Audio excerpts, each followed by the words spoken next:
President Clinton wanted to get a little bit of feel. He wanted to meet him in the Kremlin as president.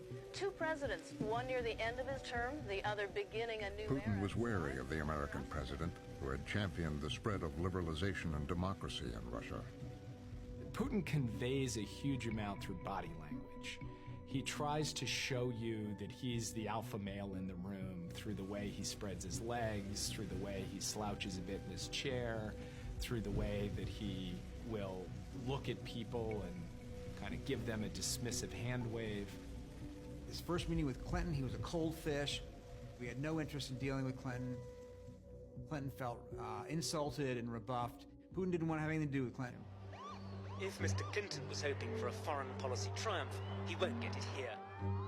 Later that day, Clinton received a warmer reception from Putin's mentor, former President Boris Yeltsin. And he issued a warning about the new Russian president. Bill Clinton looked hard into Yeltsin's eyes and said, "I'm a little bit concerned about this young man that you have turned over the presidency to. He doesn't have democracy in his heart." And he reached over and poked him in his heart. And I will never forget the expression that came over Yeltsin. I think it really shook Yeltsin a bit. But in front of the cameras, Clinton walked a careful line, not revealing his concerns about Putin. If you want to know what my personal assessment is, I think he is fully capable of building a prosperous, strong Russia while preserving freedom and pluralism and the rule of law. It's a big challenge. I think he's fully capable of doing it. But from the start, Clinton's private fears about Putin were being realized.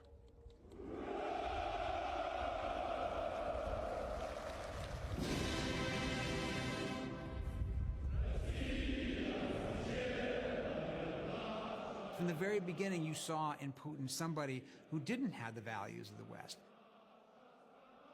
Piece by piece, he is dismantling the structures of democracy, fragile though they were, that had been put in place and reconsolidating control in the Kremlin. That's not a Westernizer.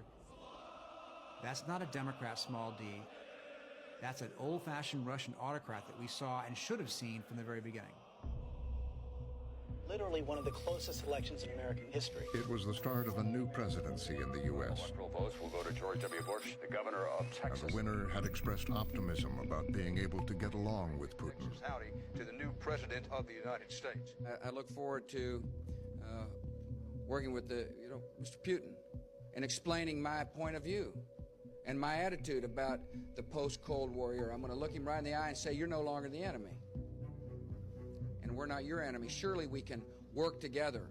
We're a peaceful nation, and that we look forward to working together with Russia. Putin saw in President Bush someone that he could do business with.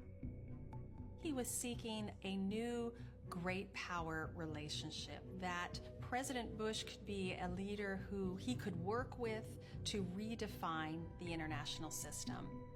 Putin's early moves, consolidating power, and his past as a KGB agent didn't deter the Bush team. Didn't bother me that Putin was KGB. In the KGB, you were taught to think for yourself, so actually that struck us as an opportunity. I don't think anybody was looking at this through rose-colored glasses, but we thought at the strategic level there were real opportunities to work together. President George Bush has called for a new approach. The two presidents would size each other up Meeting with Russian President Vladimir Putin at a summit in the former communist state of Slovenia. This is more about the president and Putin developing a personal relationship at the beginning. Vladimir Putin, as someone who had, I'm sure, a very thick dossier on President Bush, was trying to find his weaknesses, appeal to his personality traits. Putin went for Bush's strong Christian faith. President Putin told President Bush about the time his dacha burned down and a religious medallion which had belonged to his mother, which had gotten lost, and he thought this was irretrievably gone, and then a fireman brought him this kind of almost like a holy relic. It was a very affecting emotional story and had some effect on President Bush. Question to President Bush, is this a man that Americans can trust? I'll answer the question. I looked the man in the eye. I found it to be very straightforward. I was able to get a sense of his soul. He's a man deeply committed to his country and the best interests of his country.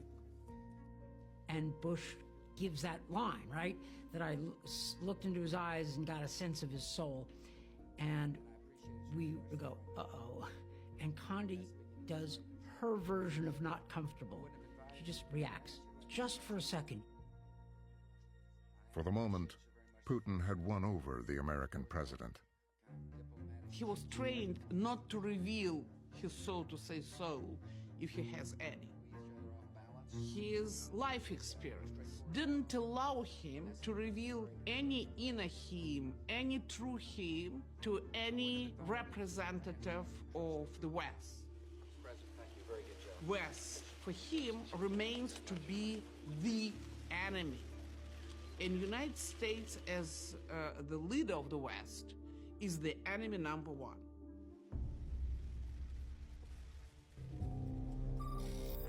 The countdown for war, it appears, is now underway. And soon, more fuel for Putin's grievance with the U.S. U.S.-led attack on Iraq appears. The Iraq War. America at war.